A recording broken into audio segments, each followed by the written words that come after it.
fazer com o casamento, onde há brigas, contendas e confusões, onde a raiva é o líder da relação. E aqui é onde eu faço atendimento das terapias.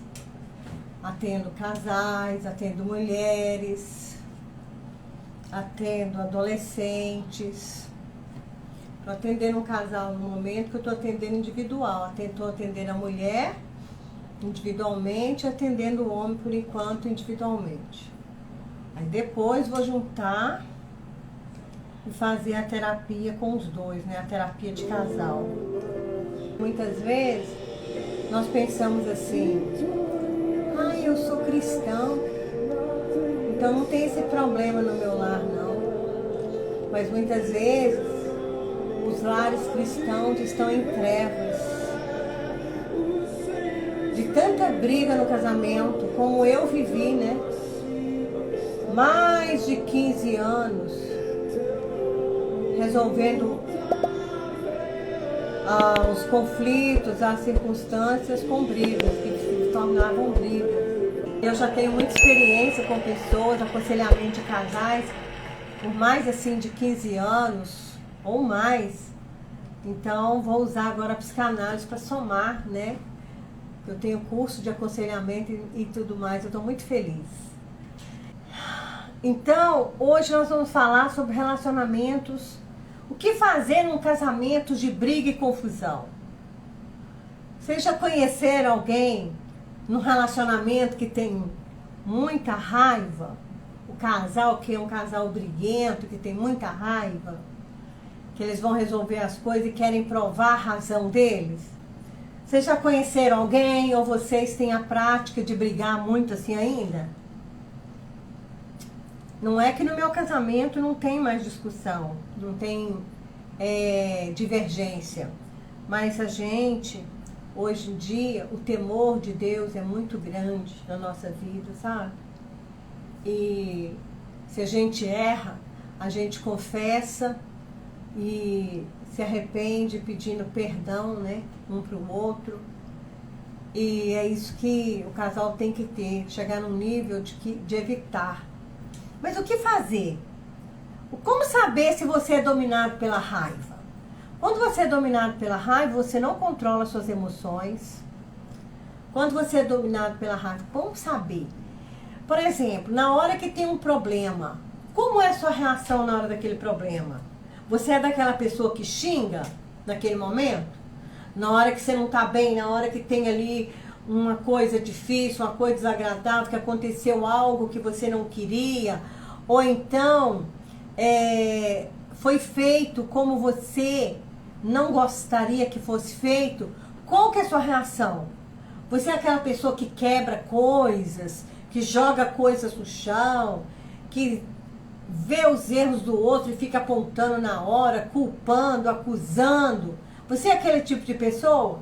Porque se for, você é dominado pela raiva. Essa é a forma de saber se você é dominada pela raiva ou não. Você é daquela pirracenta que quando tem algum problema, né, você fica ali algumas horas sem conversar com o parceiro. Você é daquela que fica 2, 3 dias sem conversar, que fica emburrada. Tipo assim, vou fazer ele pagar por a raiva que ele me fez passar. Vou fazer ele pagar porque ele fez aquilo que eu não gostava. Ou vou fazer ela pagar por isso. Aí fica emburrado, empirraçando. Você é daquele marido birrento que vai lá para outro quarto e fica algumas horas lá com raiva. Não vou entregar o meu aqui não. Mas... Ou você é daquela esposa que manda o marido pro sofá? Aí se você não pode negar que você tem raiva. Você tem que entender que a raiva está em você. Mas a raiva, ela é uma emoção que Deus nos deu para dar sinais. Ah, como assim? Como assim? A raiva é um sentimento que Deus deu para quê? Se a gente tem que lutar contra ela. Para você não se deixar ser maltratada, para você se defender. Mas no equilíbrio, a partir do momento que você se descontrola, sabe? aí você já não tem mais o domínio próprio, que é o mesmo que a inteligência emocional. Quando você se deixa levar pelas emoções, aí você já não tem mais aquele controle, o domínio próprio. Então a raiva é uma emoção para você ter um sinal de alerta até que ponto as pessoas podem ir com você. E não para você usar ela contra as pessoas. Quem de nós não nos deixa levar pela raiva? Mas se é uma prática diária, vira pecado. E aí nós afastamos a presença do Espírito de Deus dentro de nós. E isso é muito sério. Aquele papo, né, da mulher ficar na beiradinha da cama, né, para não encostar no marido, quando tem lá um desentendimento pequeno, que não é nada grave, mas aí emburra, fica na beirada. Eu já passei por isso, ficava na beirada da cama e ele na beirada de lá para não encostar. E às vezes estava frio, porque eu já morei em lugares frios, nos Estados Unidos, morei em São Paulo. Aí estava frio, principalmente nos primeiros anos, foi nos Estados Unidos. Aí tá na beiradinha da cama lá para não encostar no outro. Mas essas coisas têm que ser resolvidas. Eu nunca fui de ficar muito tempo sem conversar. Eu sempre procurei conversa. Eu sou melancólica, mas sou daquela que eu quero resolver. Né? Eu já sou mais bem resolvida, já trabalhei muito, né? Eu sou melancólica, eu tenho uma porcentagem colérica e uma porcentagem sanguínea. Então eu já trabalhei muito meu melancólico, eu quero resolver, eu não gosto de ficar sem conversar. Não, de jeito nenhum. Alguns de nós, né, nós temos ali aquela tendência de punição.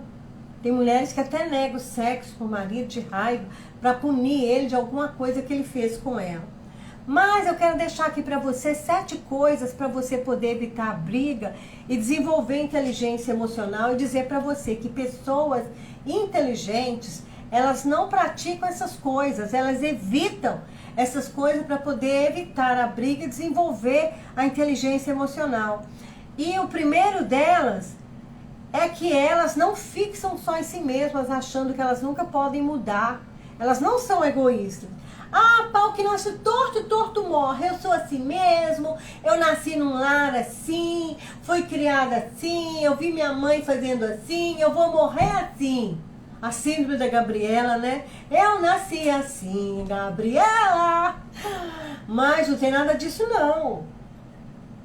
Que a palavra de Deus diz que aquela pessoa que está em Cristo, nova criatura é. Aleluia. 2.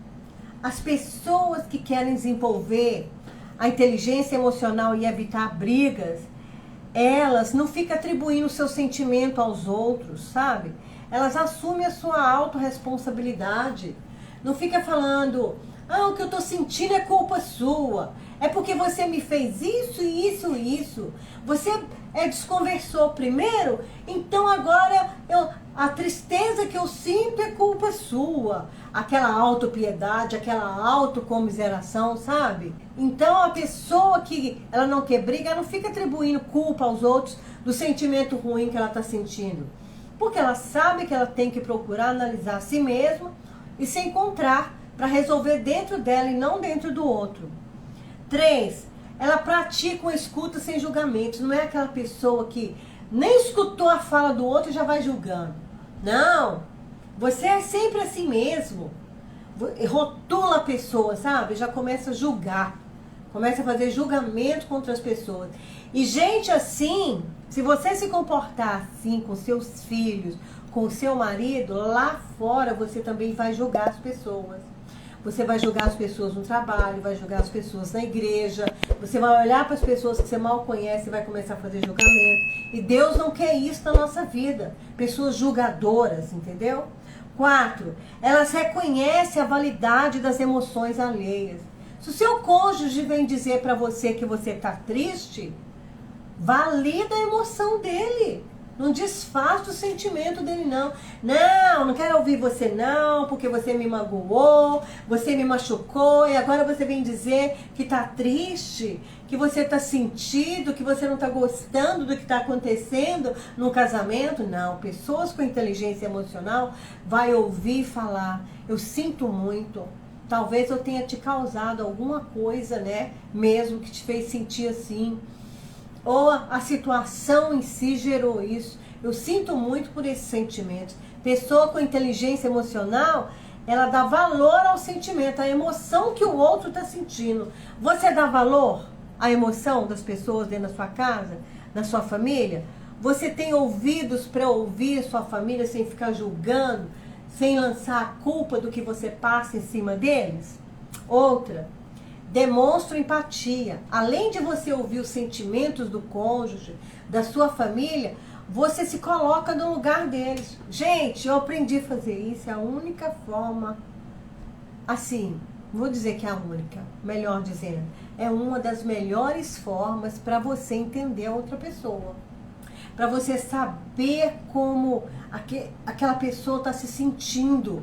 É se colocar no lugar dela, ter empatia. Aí a gente fica mais calmo com a pessoa e você começa a analisar. Ah, ela tem um passado, ela tem essas dores, ela tem essas frustrações, ela tem essas marcas, por isso ela pode estar sentindo isso. 6, elas tentam entender as coisas de perspectiva diferente. E são abertas ao perdão, no 7.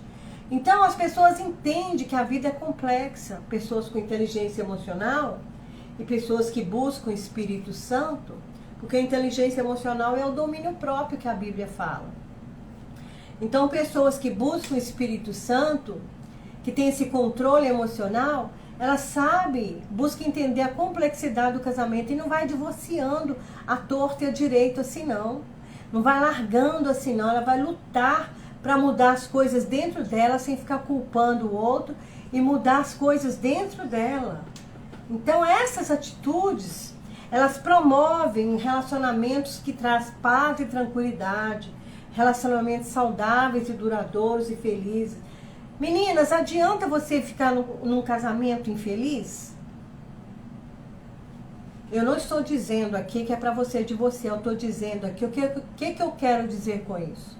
Eu quero dizer que nem é para divorciar e nem é para ficar num casamento infeliz, é para lutar junto com Deus, com o Espírito Santo, se quebrantar, criar um coração quebrantado, vigiar para que as trevas não dominem a nossa mente, o nosso coração.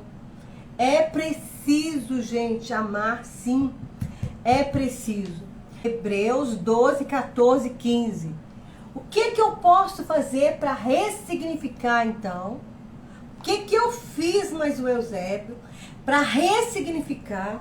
E o que um casamento que está em confusão, que está frio, tem mulher que não fala muito, mas que dá gelo, né? Que nega sexo, que fica rígida, dura, cobra muito, culpa, acusa. O que fazer então para ressignificar um casamento assim, para trazer paz e tranquilidade nesse relacionamento? A comunicação ideal é fundamental. A comunicação, a conversa. Mas como eu vou conversar se não tem paz no meu casamento?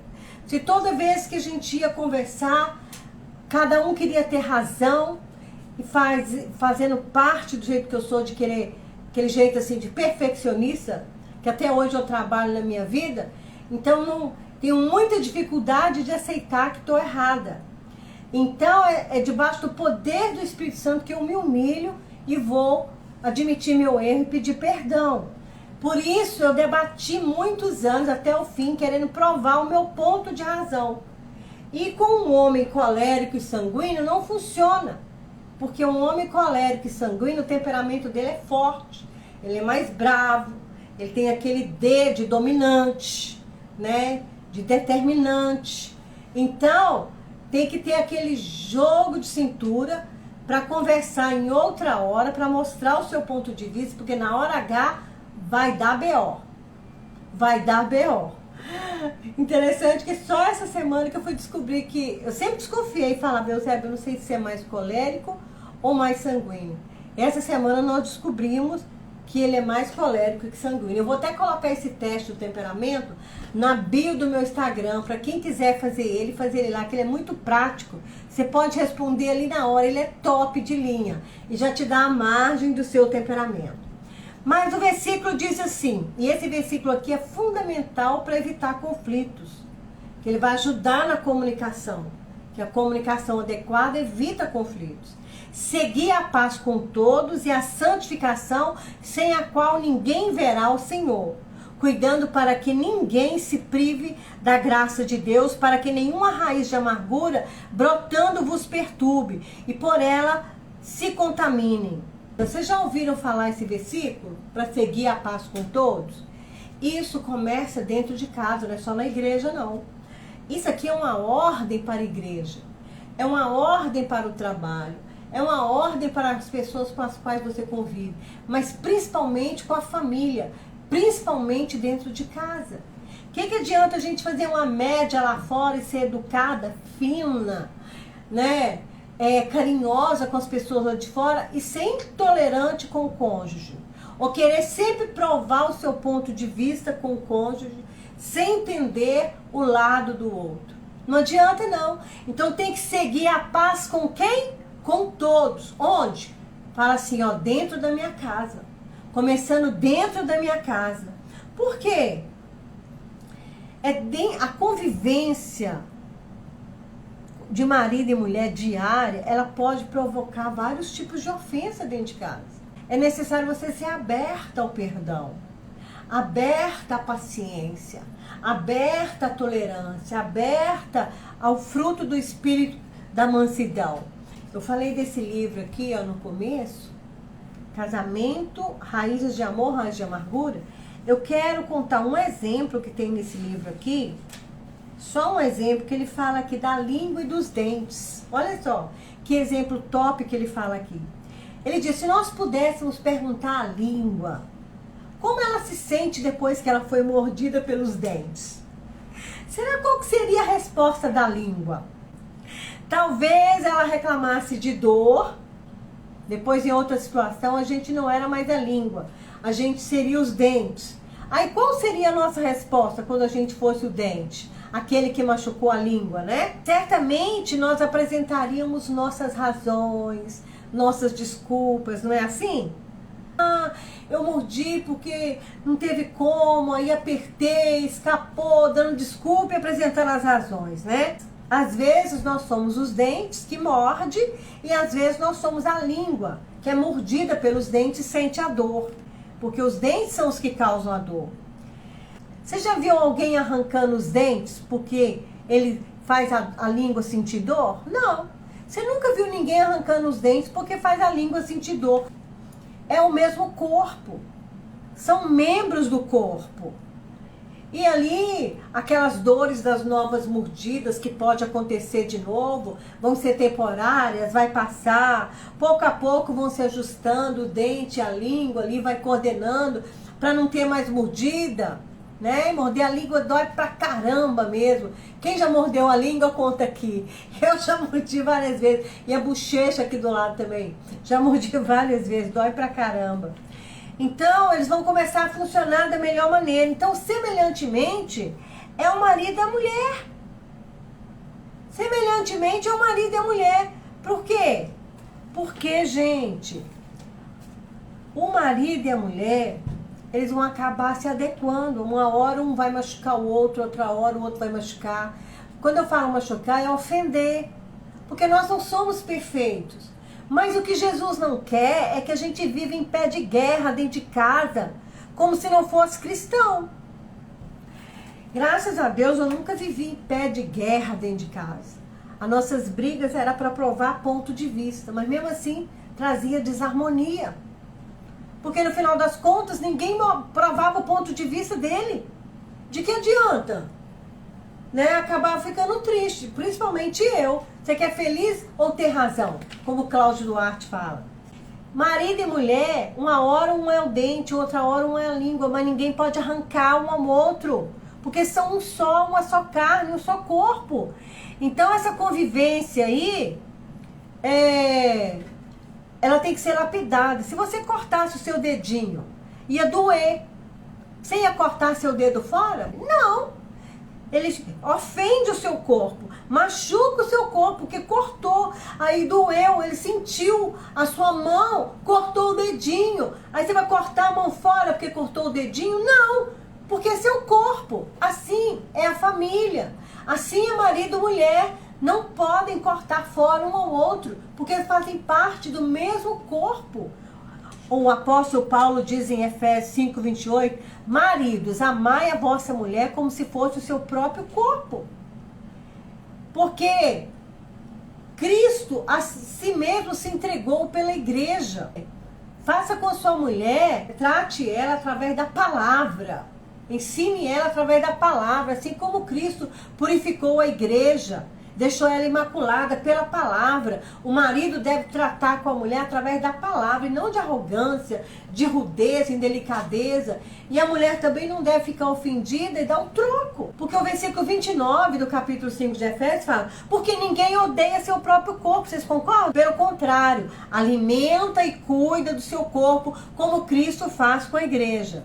Então, o relacionamento conjugal deve ter um cabeça.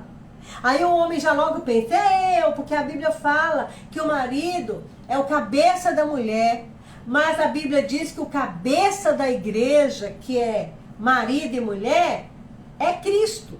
Cristo é o cabeça da família. Cristo deve ser o cabeça do casamento. Cristo deve liderar o casamento. Porque o versículo 30 de Efésios 5 fala, pois nós somos membros do mesmo corpo. Olha como é sério. Eu quero trazer isso aqui para o lado espiritual. Eu comecei falando aqui de inteligência emocional, mas o espiritual é o principal. Principal, gente, senão não tem como renascer de novo esse casamento. Como ficar puro, como ficar apaixonante, ficar edificante, ter conversas de paz para resolver problema. Nós só podemos lidar com as amarguras de dentro de casa, com os dodói do nosso corpo, passar o metiolate nele, o remédio no dedinho, machucado. Só podemos cuidar das amarguras de outro membro do nosso corpo, como o dedinho, se nós estivermos em Cristo. E nós temos que cuidar do outro membro do corpo. Porque eu sou membro do corpo de Cristo e o cônjuge também é membro do corpo de Cristo. E nós só podemos cuidar do outro membro do corpo se nós estivermos arraigados em Cristo. E o que é necessário eu fazer então? Para mim não guardar amargura contra o outro, para mim não guardar rancor contra o cônjuge. Aí as pessoas já começam a ir para o divórcio. Se nós não estivermos em Cristo, na comunhão com Ele, na oração, e falar todo dia pela manhã, Jesus, eu te entrego a minha vida. Cuida do meu cônjuge, do meu esposo, Senhor. Entra na minha casa, eu quero ver os teus olhos olhando para dentro da minha casa. Pela fé eu quero enxergar o Senhor olhando para mim aqui, olhando meu esposo, a minha família. Em cada cômodo que eu estiver atravessando, que o teu anjo esteja me acompanhando. Senhor Jesus, me enche do Espírito Santo para que eu possa resolver problemas sem pecar. Senhor, eu não quero pecar contra ti, que nesse dia o Senhor me prepare, que seja um dos melhores dias da minha vida. Eu tenho boas expectativas para o meu casamento no dia de hoje. Eu tenho fé, Senhor, que tudo aquilo que o Senhor preparou para mim fazer hoje, eu vou fazer. Ainda que não aconteça na medida que eu espero, mas eu vou fazer. Queridos, aprender a comunhão em oração. Contar a Deus as suas dores. Falar, Senhor, ontem eu tive uma conversa com meu parceiro, mas ele não me respondeu à altura do que eu esperava. Eu coloco isso nas tuas mãos, porque eu quero voltar a conversar com ele e que espero que ele me entenda e que eu não o ofenda. Apresenta também os seus sentimentos amargurados. Quando você estiver decepcionada, fala assim, eu estou decepcionada. Eu plantei algo e colhi diferente. E a tua palavra diz que aquilo que a gente planta, a gente colhe. Eu quero colher o carinho que eu tenho dado, o amor que eu tenho dado, a presença que eu tenho doado. E vai perseverando, mulher. Vai perseverando, porque aquilo que você planta, você vai colher. E uai, como que você vai fazer isso, orar pelo seu cônjuge, orar pela família, por você ser tão ofendido? Ora junto com ele, pelo menos 4 vezes na semana. Jesus foi maltratado ali na cruz e logo após ele orou por nós. Ele orou pelos discípulos que abandonaram ele lá. Falou, Pai, perdoa, eles não sabem o que fazem. E a Bíblia fala para a gente ser imitadoras de Cristo como filhas amadas. Então, cultive o amor. E queridas, eu deixo aqui para vocês esse conselho. Aqui eu trago para vocês um resumo das coisas que Deus me dá diariamente, daquilo que eu sou uma mulher que estuda a palavra de Deus todos os dias, que eu oro todos os dias. Hoje eu já estou em jejum pela imersão. Você que já fez a imersão comigo, eu estou dando 40% de desconto, tá? Então, o link está na bio, você pode me chamar no direct também. Ou você pode me chamar no link pela bio lá, fazer a inscrição. É sábado agora, eu vou esperar a inscrição, de preferência até quinta-feira à noite, por causa da forma como vai ser transmitido. Então eu preciso desse prazo. Até quinta-feira à noite eu vou dar o prazo para fazer a inscrição. Você que vai fazer novamente, vai ter a porção dobrada, vai ter um investimento dobrado nas suas emoções, para você ter conexão emocional com você mesmo, conexão com Deus, uma purificação espiritual, uma limpeza emocional, um detox emocional, onde vai ter uma transformação interior e uma cura interior de autoconhecimento, uma autodescoberta daquilo que você precisa para o seu casamento estar melhor, para você como mulher estar melhor, pela vida profissional, para ser mais determinada, para descobertas às vezes de identidade, busca de perdão. Também eu trabalho muito crenças limitantes, traumas, e essa imersão é para você, porque Deus tem um projeto para você em 2024. Deus colocou você no meu caminho porque você vai receber através da minha vida para te ajudar a conectar com o seu eu interior, com a porção de Deus que você precisa, com também a sua criança interior para sará-la, curá-la, para se libertar de traumas. Quanto mais você tira um tempo, 3h30, o horário oficial é de 14 às 17h30. E às vezes eu passo um pouquinho, igual da última vez eu passei, né? Eu fui até às 18 horas. Mas, gente, não perca a oportunidade. Venha se cuidar emocionalmente e espiritualmente. Vai refletir até no seu corpo, até na sua pele. Quando você cuida da mente, cuida das emoções e cuida do espírito, até o seu cabelo melhora, até a sua pele melhora, até a disposição da alimentação adequada, você vai ter mais para cuidar de você, tá bom? Então venha participar porque esse encontro é para você.